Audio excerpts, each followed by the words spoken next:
Hello guys, आज हम सीखेंगे factorization by the method of splitting it into two parts. मतलब मिडिल टर्म फैक्टर से किस तरह से फैक्टराइजेशन करते हैं। पिछले वीडियो में हमने सीखा तीन मेथड और आज चौथा मेथड। तो चलिए सीखते हैं factorization by splitting into two parts method.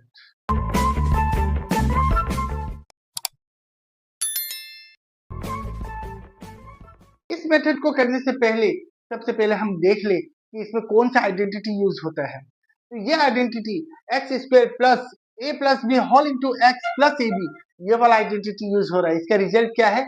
X plus A x minus B.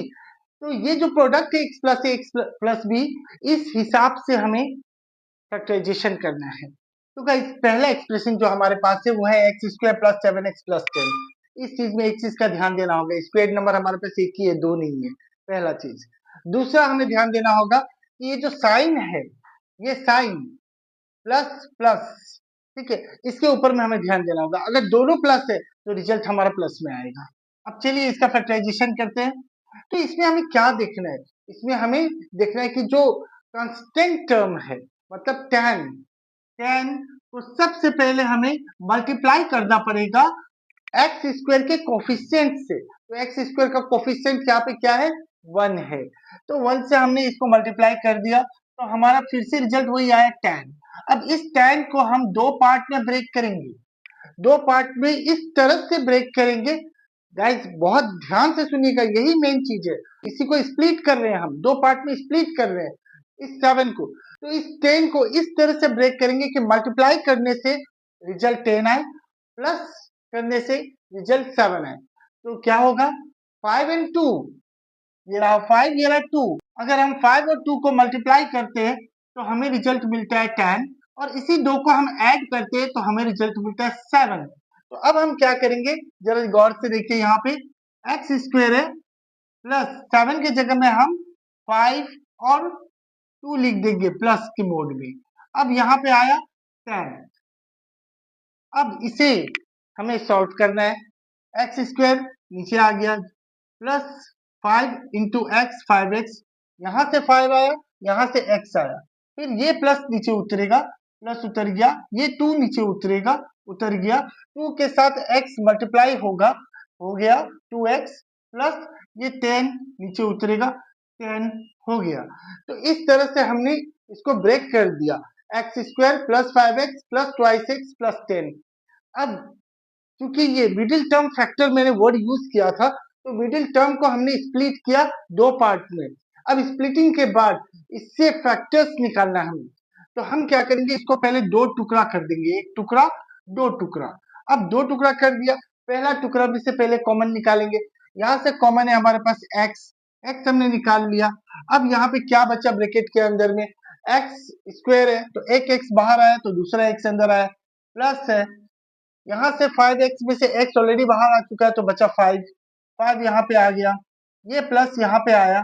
ये दो को अगर देखते हैं तो 2 के टेबल में आ रहा है दोनों, 2 1 जा 2, 2 5 जा 10। तो यहाँ से 2 कॉमन आया, यहाँ पे बचा x, उतार देंगे, प्लस आया, उतार देंगे, और ये 10, 2 5 जा 10। अभी हमने यहाँ पे ब्रेक किया था, 2 और 5 आएगा तो 5 जा 10, ये हो गया हमारा। अब इसको हम x plus 5 into X plus 2 के फॉर्म में हम लिख देंगे। तो ये हो गया हमारा factorization by middle term factor. Guys अब हमारे पास एक और एक्सप्रेशन है जो है Q square minus 10 Q plus 21। यहाँ पे एक चीज नोट कीजिएगा, कांस्टेंट के पहले जो सिंबल है वो क्या है? प्लस है। प्लस का मतलब होता है या तो प्लस या तो माइनस, माइनस दो माइनस या तो एक प्लस, लेकिन हमारे यहाँ पे माइनस है। तो हमें क्या करना है, हमें आंसर लेकिन इसी के हिसाब से आएगा, प्लस में आएगा, मतलब हमें दो माइनस लेना है। तो दो माइनस लेना किस तरह से लेंगे? पहले 21 को ब्रेक कर देते हैं हम, 21 को दो पार्ट में ब्रेक करते हैं। तो ब्रेक करने पर हमें क्या मिलता है?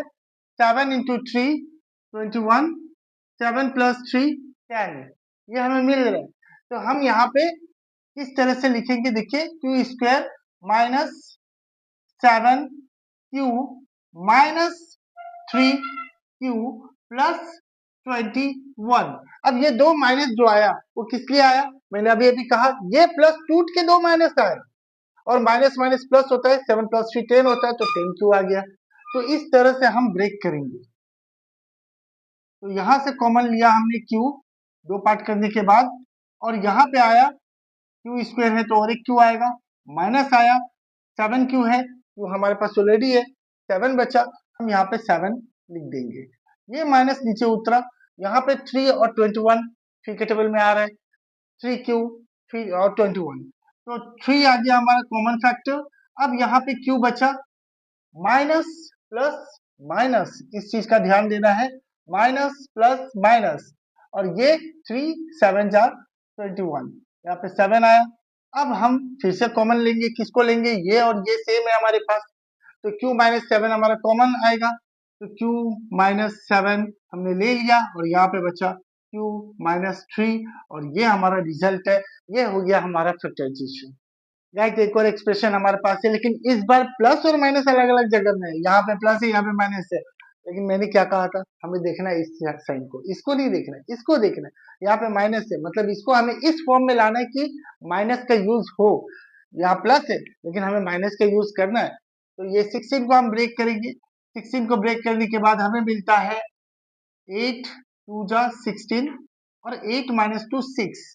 तो यहाँ पे अगर हम p² तो लिखा है अपना जगह में, प्लस अपने जगह में, माइनस अपने जगह में, 16 अपने जगह में, देखिए किस तरह से फ्रेम कर रहे हैं। अगर अभी तक आपको दिक्कत हो रहा था तो मैंने फ्रेम किस तरह से किया, p² को डायरेक्ट उतार दिया, ये वाला साइन को डायरेक्ट उतार दिया, ये वाला साइन को डायरेक्ट उतार दिया, और ये नंबर को डायरेक्ट उतार दिया, सिर्फ बीच का मैंने छोड़ दिया। बीच में भी हम p को उतार देते, जो अल्फाबेट है उसको हमने उतार दिया और ब्रैकेट दे दिया हमने, ठीक है, ब्रैकेट दे दिया। 6 को तोड़ना है, ये बात ध्यान में रहेगा, 6 को तोड़ना है, तो 6 को तोड़ के क्या मिलेगा, 8 - 2 मिलेगा, तो 8 - 2 हमने लिख दिया। अब यहाँ पे हमारा आया p² plus 8p minus 2p minus 16, इस तरह से हमें मिल गया एक क्वाड्रिनोमियल। अब इसे हम दो टुकड़ा करेंगे, एक टुकड़ा दो टुकड़ा, दो टुकड़ा करने पर यहाँ पे क्या है, p है कॉमन, हम p लिख लेंगे, ब्रैकेट देंगे, यहाँ पे p² था मतलब p × p, तो यहाँ से एक p आएगा हमारे पास, प्लस आया, यहाँ से p ऑलरेडी हमारे पास है, बचा 8 हम लिख देंगे यहाँ पे, ये माइनस उतरेगा, यहाँ पे अब क्या है, 2 का टेबल में आ रहा है, 2p और 16 दोनों 2 का मल्टीपल है, 2 कॉमन आ गया, p यहाँ से आया, माइनस माइनस प्लस 2 8 16।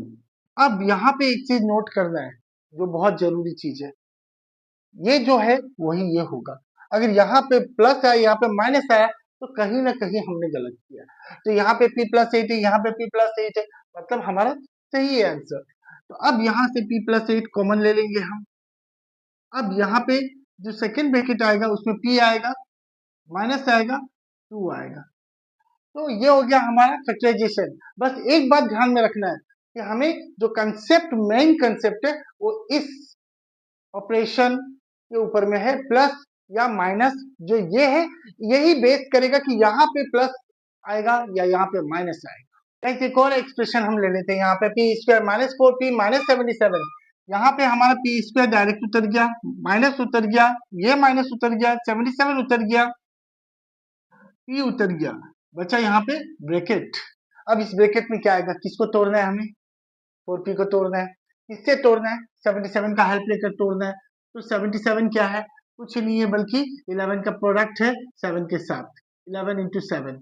अब अगर हम देखें तो 11 + 7 18 होता है, तो प्लस तो हम ले नहीं सकते क्योंकि माइनस है, मतलब प्लस माइनस माइनस होता है, प्लस हम ले नहीं सकते, तो 11 - 7 वो होता है, तो हम 11 - 7 ले सकते हैं, जिसकी वजह से हमें यहाँ पे 4 मिल जाएगा। अब नेक्स्ट स्टेप में देखते हैं, p² - 11p minus minus plus 7 आया p के साथ, माइनस 77।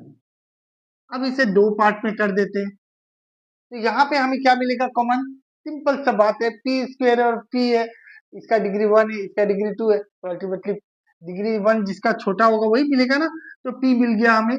यहाँ पे p² है तो एक p ऑलरेडी हमारे पास है, तो एक p × p p² होता है, माइनस आया, यहाँ पे p ऑलरेडी हमारे पास है, p इंटू 11 11 p होता है तो 11 आ गया यहाँ पे, ये प्लस नीचे उतरा।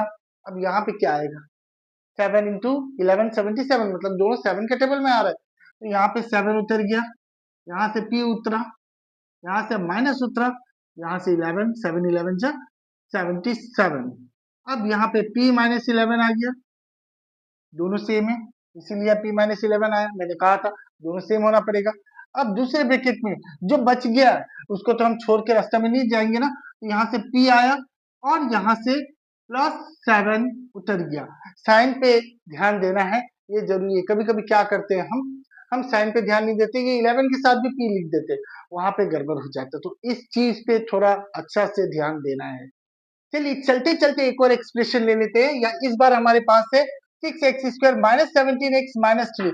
अब इसको हम कैसे ब्रेक करेंगे, 3 को ब्रेक करेंगे क्या, आपको याद होगा सबसे फर्स्ट एक्सप्रेशन में मैंने आपको बताया था कि जो कांस्टेंट है वो और x² का कोफिशिएंट, पहले ये दोनों मल्टीप्लाई होगा, तो कांस्टेंट टर्म हमारे पास है 3 और कोफिशिएंट ऑफ x² हमारे पास है 6, तो ये दोनों पहले मल्टीप्लाई होगा, मल्टीप्लाई होने के बाद हमें मिल रहा है 18, तो हमारे पास है 18 इस कॉर्नर में। ठीक है, अब 18 को हमें ब्रेक करना है, दो पार्ट पे ब्रेक करना है। कैसा ब्रेक, मल्टीप्लाई करने से 18 हो, प्लस या माइनस करने से 17 हो, तो हम जानते हैं 18 1 18, तो 18 इंटू 1 18 हो गया, और 18 माइनस 1 17 हो गया, ये मिल गया हमको 18 माइनस 1। तो अब इसको उतार देंगे, 6x² जो उतरेगा ये यहाँ पे 6x² आया, ये माइनस यहाँ पे आया, ये माइनस यहाँ पे आया, ये 3 यहाँ पे आया, ये x यहाँ पे आया, और इस ब्रैकेट में हमें लिखना है 17 का दो टुकड़ा, तो 17 का दो टुकड़ा क्या है, वही है 18 माइनस 1, तो यहाँ पे 18 माइनस 1 हमने लिख दिया। अब इसको हम ब्रैकेट हटाएंगे, 6x² minus 18x minus minus plus 1x, 1 हम लिखते नहीं है अल्फाबेट के साथ, वेरिएबल के साथ हम 1 नहीं लिखते, माइनस 3। अब इसको दो टुकड़ा करना है, लो कर दिया दो टुकड़ा। अब इसमें कॉमन निकालना है, इसमें कॉमन निकालना है, तो इसमें कॉमन हमारे क्या है, 6 के टेबल में आ रहे हैं, 6 1 जा 6 3 जा, तो यहाँ पे 6 आ गया, x² x आ गया। अब यहाँ पे क्या बचा, यहाँ पे बचा हमारे पास x, यहाँ से माइनस उतरा, यहाँ पे 6 3 और 18, 3 आ गया, यहाँ पे x ऑलरेडी हमारे पास है, ब्रैकेट क्लोज हो जाएगा, यहाँ पे प्लस। अब ये तो कॉमन है ही नहीं, x और 3 में तो कुछ कॉमन ही नहीं है, क्या करें भाई, वही करना है, 1 का मल्टीपल है तो वही लिखेंगे हम, 1 इंटू एक्स, 1 इंटू 3 3, तो 1 हमारा कॉमन फैक्टर आ गया, यहाँ पे 1 लिख दिया हमने, यहाँ से x उतर गया, माइनस है, यहाँ से 3 उतर गया। अब देखें तो दोनों सही है दोनों। अब यहाँ पे हम क्या करेंगे, जो दोनों सेम है ब्रैकेट के अंदर में उसको हम उतार लेंगे, x माइनस 3 ये कॉमन हो गया हमारा, तो बचा क्या हमारे पास, सिंपल सा बात है, यहाँ पे 6x बचा और यहाँ पे +1 बचा, तो ये हो गया हमारा फैक्टराइजेशन। अब एक चीज मैं आपको बोलूंगा, ये जो आप प्रोसेस कर रहे हो 1 2 3 4 5 ठीक है, लेकिन अगर आप इसको स्किप कर दो तो थोड़ा स्टैंडर्ड लगेगा, मतलब इसके बाद डायरेक्ट अगर ये करोगे तो थोड़ा स्टैंडर्ड लगेगा, तो अगर नहीं सकते तो ये करो, कोई बात नहीं है, रॉन्ग नहीं होगा, लेकिन ये करने से थोड़ा स्टैंडर्ड फॉर्म में दिखेगा। तो ये आज हमने अलग अलग तरीका से स्प्लिटिंग इनटू 2 टर्म्स वाला मेथड किया, मिडिल टर्म फैक्टर का मेथड किया। उम्मीद करता हूं आपको समझ में आया होगा। प्रैक्टिस बहुत जरूरी है, सिर्फ यहाँ पे देख कर नहीं होगा, आपको रिटन प्रैक्टिस करना होगा। उम्मीद करता हूँ आज का वीडियो आपको पसंद आया होगा। वीडियो अगर पसंद आया तो आपको क्या करना है, आपको पता ही है, वीडियो को लाइक और शेयर करना है, और अगर अभी तक मेरे चैनल को सब्सक्राइब नहीं किया है तो फौरन मेरे चैनल को सब्सक्राइब कीजिए, और वक्त पे नोटिफिकेशन पाने के लिए बेल आइकन को प्रेस करना ना भूलें। आज के लिए इतना ही, धन्यवाद।